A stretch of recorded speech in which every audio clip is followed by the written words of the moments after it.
قال بل فعلہ، انہوں نے فرمایا بلکہ ان کے اس بڑے نے اس سب کو توڑا ہے، پوچھ لو اگر یہ بولتے ہیں۔ کبیرہم ھذا فاسألوہم ان کانوا ینطقون۔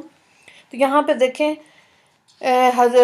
حضرت ابراہیم علیہ السلام کی قوم جب باہر گئی تو حضرت ابراہیم علیہ السلام نے سارے بت توڑ دیے اور جو کلہاڑا تھا بڑے بت کے کندھے پہ رکھ دیا۔ لوگ جب واپس آئے تو وہ بڑے حیران ہوئے، انہوں نے کہا کہ یہ سارے بت کس نے توڑے؟ تو حضرت ابراہیم علیہ السلام نے فرمایا کہ یہ جو بڑا بت ہے اس نے سارے توڑے۔ تو لوگوں نے کہا یہ تو اپنی جگہ سے ہل بھی نہیں سکتا، تو اس نے کیسے توڑا ہوگا؟ یہ تو اپنے کھانے سے مکھی بھی نہیں ہٹا سکتا، اس نے کیسے توڑا ہوگا؟ یہ وہ ایک لمحہ تھا جب اللہ کی طرف سے ہدایت ان کے پاس آئی، کیونکہ اس وقت خاموشی چھا گئی تھی، اور ہدایت نے جو اللہ کی طرف سے آئی اس نے بھی دیکھا کہ کس کس کے دل میں تمنا ہے، تو وہ ہدایت اس کے دل میں چلی جاتی، لیکن سارے دل بند تھے، دماغ بند تھے، ہدایت واپس چلی گئی۔ اسی طرح زندگی میں ہر انسان کے پاس ہدایت کے رشد کے دروازے کھلتے، انسان کی اپنی تمنا ہوگی تو اس کو ضرور ملے گا۔ اسی لیے علماء کرام کہتے ہیں اللہ کی محبت اور ہدایت یہ دو چیزیں ایسی ہیں جو بن مانگے نہیں مل سکتی، اس کے لیے محنت ہے، اللہ سے مانگنی پڑتی، پھر اللہ تعالیٰ اس کو دے دیتے، پھر جس کی طلب جتنی زیادہ اس کی ہدایت اتنی زیادہ۔ تو یہاں سے وہ محروم رہ گئے تھے۔ فَرَجُعُوا إِلَىٰ نَفْسِهِمْ فَقَالُوا إِنَّكُمْ أَنْتُمُ الظَّالِمُونَ۔ اس پر وہ لوگ اپنے جی میں سوچنے لگے، کہنے لگے کہ حقیقت میں تم ہی لوگ ناحق پر ہو۔ ثُمَّ نُكِسُوا عَلَىٰ رُءُوسِهِمْ لَقَدْ عَلِمَتْ مَا هَٰؤُلَاءِ يَنطِقُونَ۔ پھر اپنے سروں کو جھکا لیا، اے ابراہیم تم کو تو معلوم ہی ہے کہ یہ بت کچھ بولتے نہیں۔ قَالَ أَفَتَعْبُدُونَ مِن دُونِ اللَّهِ مَا لَا يَنفَعُكُمْ شَيْئًا وَلَا يَضُرُّكُمْ۔ ابراہیم علیہ السلام نے فرمایا تو کیا اللہ کو چھوڑ کر تم ایسی چیز کی عبادت کرتے جو تم کو نہ کچھ نفع پہنچا سکے اور نہ کچھ نقصان پہنچا سکے؟ اُفٍّ لَکُمْ وَلِمَ تَعْبُدُونَ مِن دُونِ اللَّهِ أَفَلَا تَعْقِلُونَ۔ تو پھر تم پر اور ان پر جن کو تم اللہ کے سوا پوچھتے ہو، کیا تم اتنا بھی نہیں سمجھتے؟ قَالُوا حَرِّقُوهُ وَانصُرُوا آلِهَتَكُمْ إِن كُنتُمْ فَاعِلِينَ۔ وہ لوگ کہنے لگے کہ ان کو آگ میں جلا دو اور اپنے معبودوں کا بدلہ لو اگر تم کو کچھ کہنا ہے۔ قُلْنَا يَا نَارُ كُونِي بَرْدًا وَسَلَامًا عَلَىٰ إِبْرَاهِيمَ۔ ہم نے آگ کو حکم دیا اے آگ تو ٹھنڈی ہو جا اور ابراہیم کے حق میں سلامتی والی ہو جا۔ وَأَرَادُوا بِهِ كَيْدًا فَجَعَلْنَاهُمُ الْأَخْسَرِينَ۔ اور ان لوگوں نے ان کے ساتھ برائی کرنا چاہا سو ہم نے انہی لوگوں کو ناکام بنا دیا۔ تو یہاں پہ دیکھیں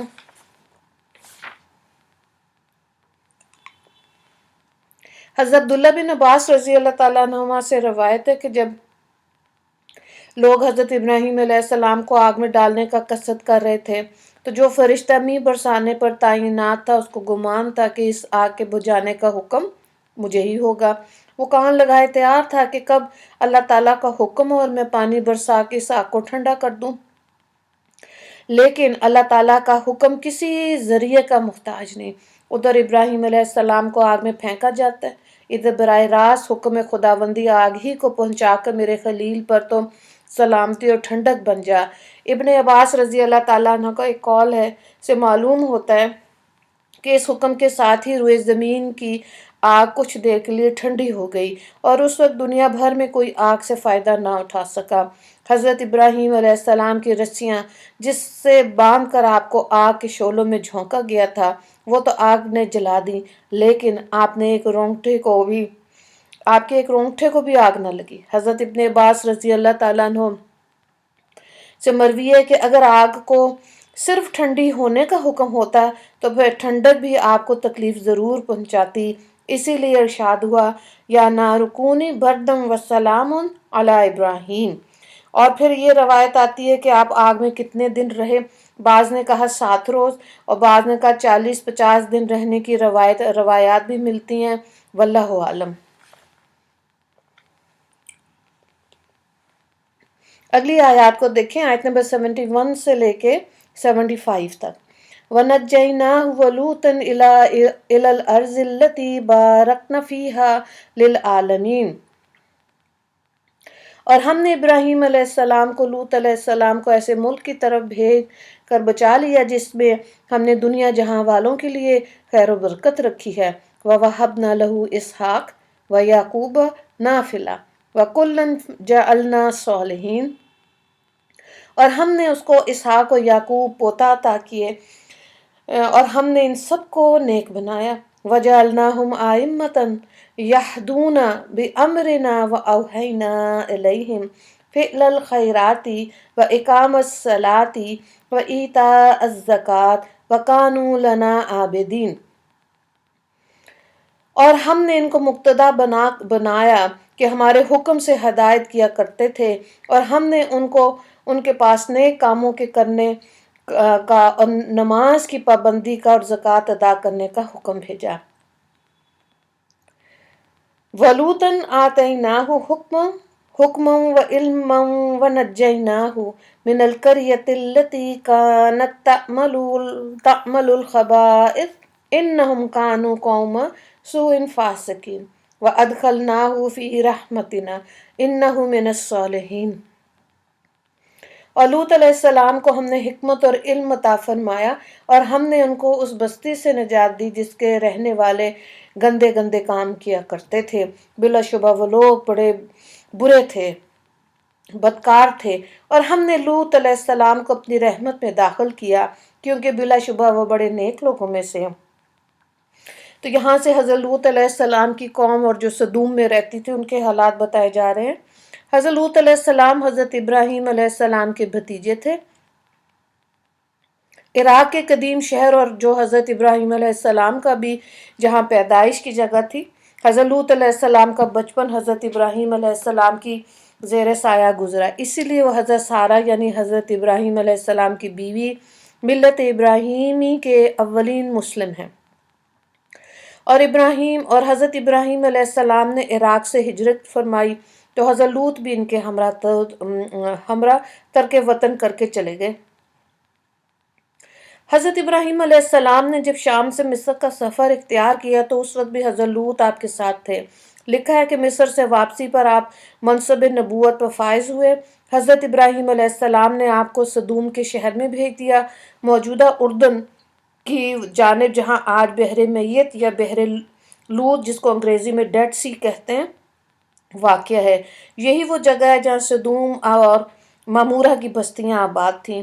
مشہور یہ ہے کہ پہلے یہ تمام حصہ جب سمندر نظر آتا ہے اور بحر میت یا بحر لوط یعنی ڈیڈ سی کہلاتا ہے، یہ خشک زمین تھی اور اس پر شہر آباد تھے۔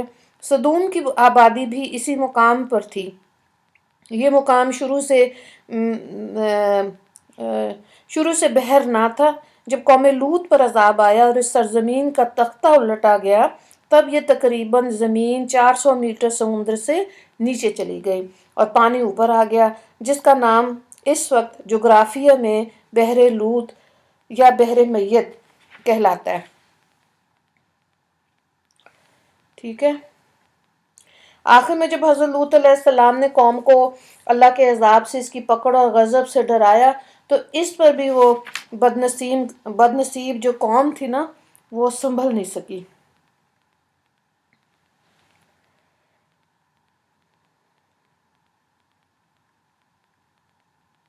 ٹھیک ہے۔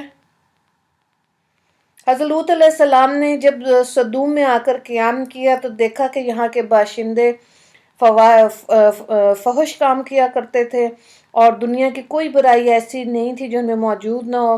یہ دنیا کی سرکش اور بد اخلاق قوم تھی اور ایک ایسے غلط خبیث عمل کی موجد تھی کہ اپنی نفسانی خواہشات کو پورا کرنے کے لیے وہ عورتوں کی بجائے لڑکوں کی طرف اختلاط کرتے تھے۔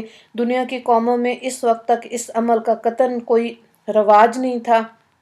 یہی ایک غلط قسم کی قوم تھی جس نے اس ناپاک عمل کو ایجاد کیا، اور یہ غیر فطری اور اخلاق سوز حرکت اس قوم میں شخصی اور انفرادی حدود سے بڑھ کر قومی حیثیت اختیار کر چکی تھی۔ اور اس چیز کو سب سے بڑی بری چیز جو تھی وہ یہ تھی کہ وہ اس گناہ کو گناہ نہیں سمجھتے تھے۔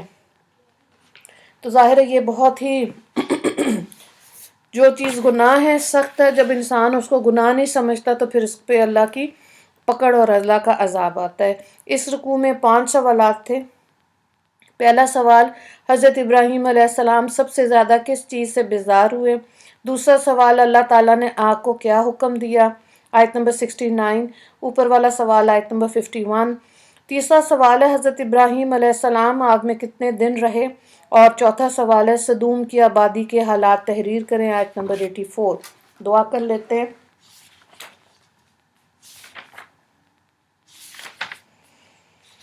اللہ اکبر۔ یا اللہ، اپنے فضل و رحمت کے دروازے ہم سب پر کھول دے میرے مالک۔ برائی سے، برے وقت سے، بری صحبت سے، برے ماحول سے ہماری حفاظت فرما دیجیے، اور ہمیں پاکیزہ سوچیں عطا فرما۔ اور قرآن میں جو آپ نے فرمایا فاستبقوا الخیرات، کہ بھاگ بھاگ کے نیکیاں کرو، اس پر بھی ہمیں عملاً توفیق عطا فرما دیجیے۔ یا اللہ، تمام قسم کی نفسانی خواہشات سے ہماری حفاظت فرما دیجیے، اور پاکیزہ عمل کرنے کی ہمیں توفیق عطا فرما دیجیے۔ وآخر دعوانا ان الحمد للہ رب العالمین۔ اللہم اغفر للمسلمین والمسلمات والمؤمنین والمؤمنات۔ السلام علیکم ورحمۃ اللہ وبرکاتہ۔